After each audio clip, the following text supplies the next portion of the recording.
নমস্কার বন্ধুরা, recruitment update YouTube চ্যানেলে সকলকে স্বাগত জানিয়ে আজকে 12/5/2025 পশ্চিমবঙ্গের সমস্ত সরকারি কর্মচারীদের ডিএ সংক্রান্ত যে মামলা চলছে সুপ্রিম কোর্টে, সেই মামলা সংক্রান্ত একটি গুরুত্বপূর্ণ আপডেট রয়েছে। আসুন এই সংক্রান্ত আপডেট দেখে নিই বিস্তারিত কী রয়েছে। তো যে গুরুত্বপূর্ণ আপডেটটা রয়েছে সেটা হচ্ছে আমরা একটু দেখে নেব।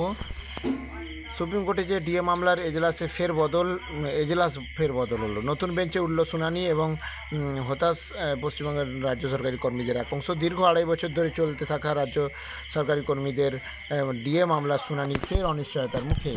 সুপ্রিম কোর্টে আবারও বদলে গেল এই মামলার এজলাস, তালিকাভুক্ত হলো নতুন বেঞ্চ। এর ফলে আগামী 14 মে বুধবার নির্ধারিত শুনানি নিয়েও তৈরি হয়েছে অনিশ্চয়তা। তবে কর্মচারীদের পক্ষের আইনজীবী এখনও শুনানি হওয়ার বিষয়ে আশাবাদী রয়েছেন।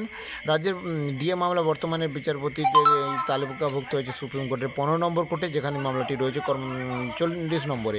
যদিও শুনানি নির্ধারিত সময় ছিল দুপুর 2টো, তবে এত পিছনে নম্বরে হওয়ায় মামলাটি এদিন শুনানির সুযোগ না পেতে পারে এরকম আশা করা হয়েছে বা এরকম সম্ভাবনা তৈরি হয়েছে। এই মামলাটি 2022 সালে 28 নভেম্বর প্রথম সুপ্রিম কোর্টে ওঠে। তারপর এখন পর্যন্ত 17বার শুনানি পিছিয়ে, যার মধ্যে বেশ কয়েকবার রাজ্য সরকারের আইনজীবীর অনুরোধে পিছিয়ে দেওয়া হয়েছে।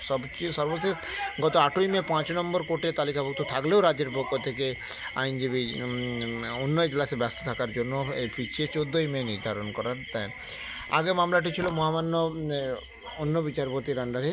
তো যদিও বেঞ্চ বদল হলেও বিচারপতিরা এখনও রয়েছেন, তাই অনেক আইনজীবীর মতে মামলার মূল গতিপথে বড় কোনো পরিবর্তন আসবে না। তবে নতুন বেঞ্চে আসার পর শুনানি আবার কবে হবে সেই নিয়ে অনিশ্চয়তা সৃষ্টি হয়েছে বলে মনে করছেন কর্মীদের এক অংশ। তো দেখা যাক কী হয়। সেই আপডেট সংক্রান্ত আপডেটগুলো অবশ্যই শেয়ার করব।